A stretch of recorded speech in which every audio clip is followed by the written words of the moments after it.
Yesterday we talked about first impressions, what you decide about someone in 30 seconds.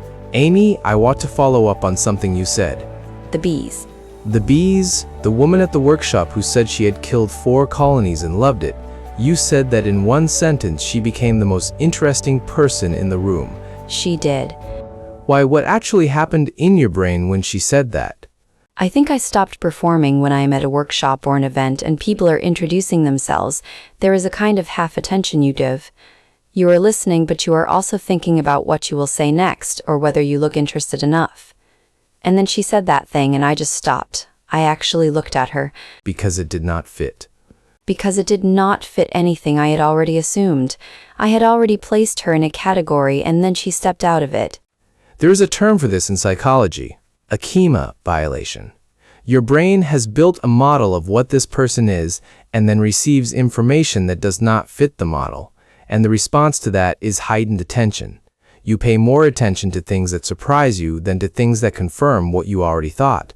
So the bees were memorable precisely because they were unexpected. Right.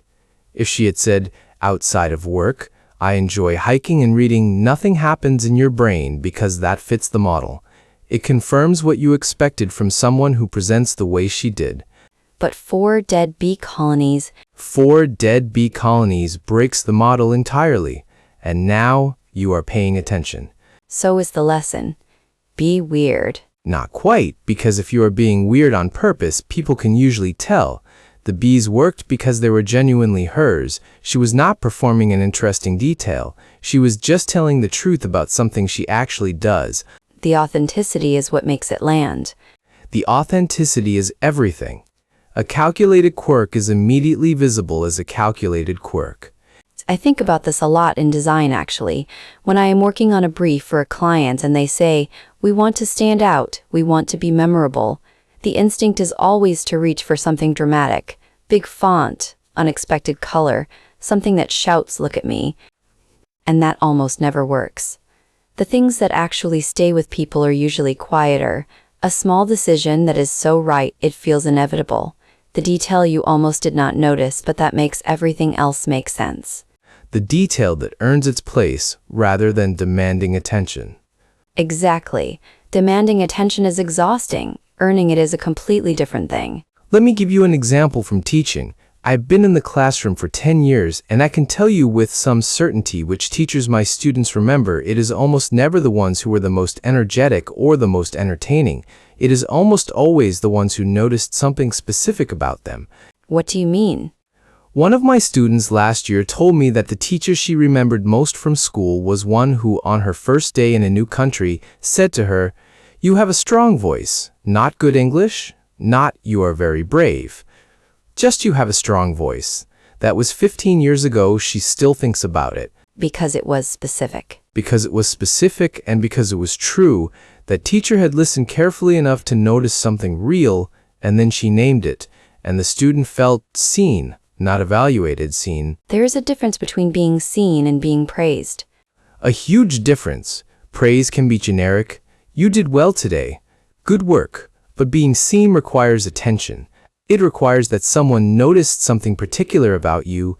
This is why some compliments land and others do not. The ones that land are the ones that could only be for you, that are specific enough that you know the person was actually paying attention. I had a client once who, at the end of a project, said, "I noticed that you always kept the tedha even when the deadline was tight. I appreciated that." He could have said, "Great work as always," but he named the specific thing, and I have never forgotten it. Because it meant he had actually been looking. He had seen what I was doing, not just the output, the choices I was making while I was doing it.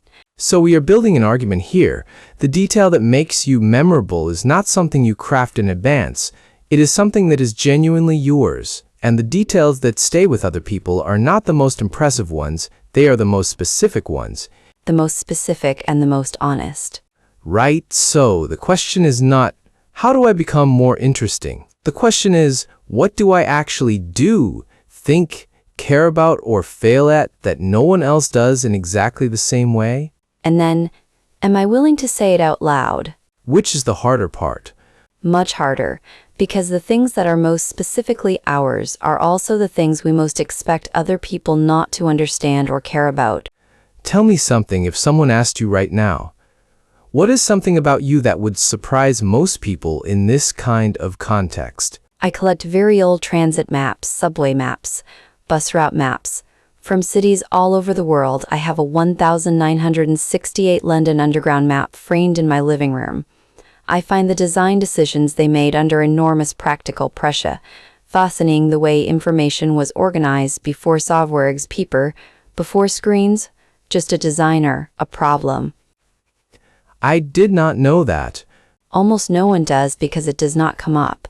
But I just told you, and now you know something real about me that you would not have known from my job title, or where I am from. And now I am curious about the maps, about what you see in them, about how you think about the history of design. That is what the right detail does. It does not close a conversation, it opens one. The detail that opens rather than closes, I want to hold on to that phrase. My turn. What about you? I already admitted the singing. What else is there? There has to be more. I have a habit of apologizing to furniture when I bump into it. A chair, a table corner, a door. I was not expecting. I say sorry automatically. Out loud. I realized I was doing it about 2 years ago when a student in my class saw me apologize to a filing cabinet. And what did the student say? She said, "Me too." And the whole class started laughing. And then 3 other students admitted, they do it too. We spent 15 minutes talking about this completely strange habit that apparently a lot of people have and no one ever mentions. Because it is embarrassing in a small, harmless way. Exactly. It is the kind of thing you do not say because you think you are the only one, and then you say it and realize you are definitely not the only one. And that moment of recognition is connection. That is exactly the mechanism. The specific, honest detail, especially the slightly vulnerable one, creates recognition, and recognition is connection.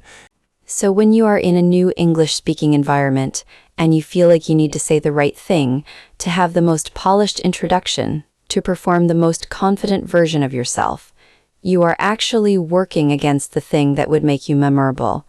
You are performing in a way that makes you harder to connect with, not easier.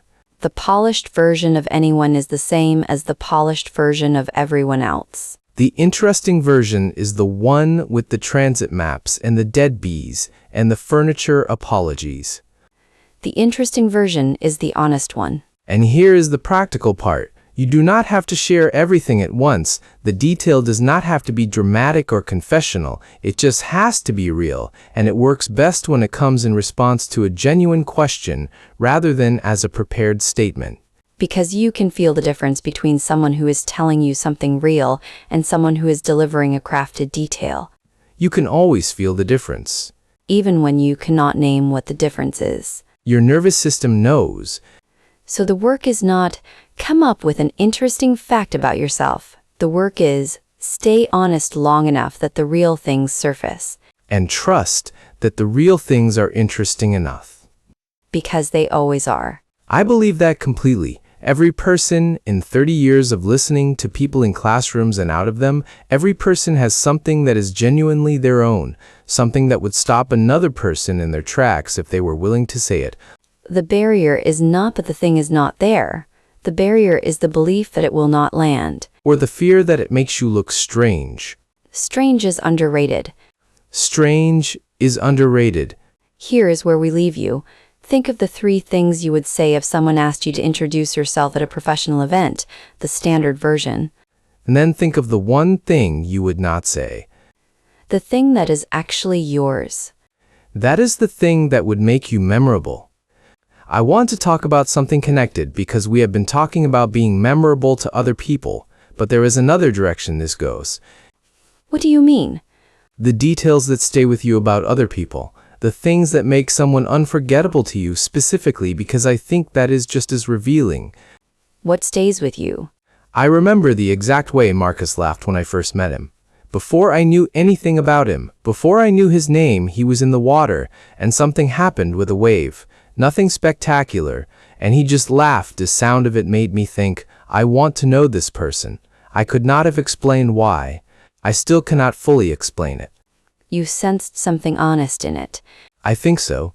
It was not a social laugh, not performed for anyone, just a response to something happening, and that unrehearsed quality was the detail that stayed. I remember the first time I heard Wei explain why she disagreed with something. We were in the workshop where we met, and a presenter said something she did not think was right, and she waited until the end and then said, very quietly, I think that assumption deserves more scrutiny. She did not perform the disagreement. She just named what she thought. And you knew immediately she was someone worth knowing.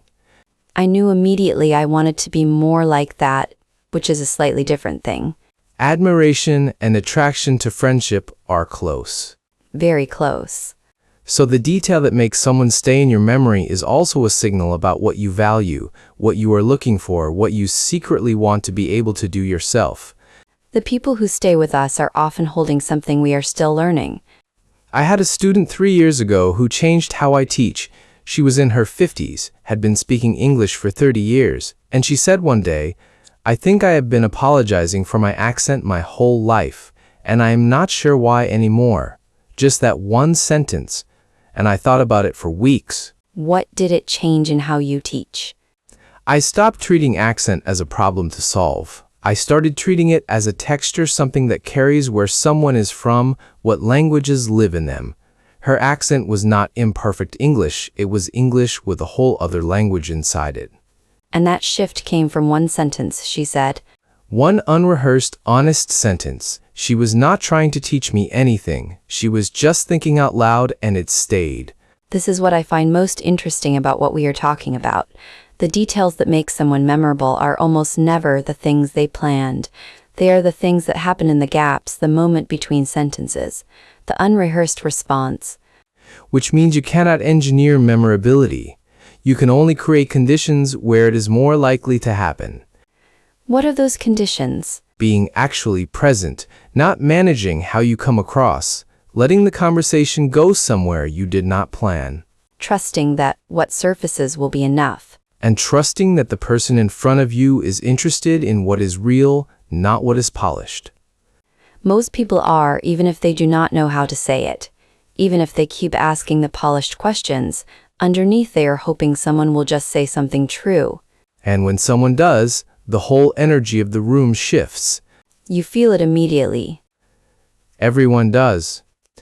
There is one more thing I want to say before we go for anyone listening who is thinking, this is fine in theory, but my English is not good enough to do this. My vocabulary is too limited. I will sound strange. Say it. The detail that stays does not require complicated English. The woman with the bees said, I have killed 4 colonies so far. I do it anyway.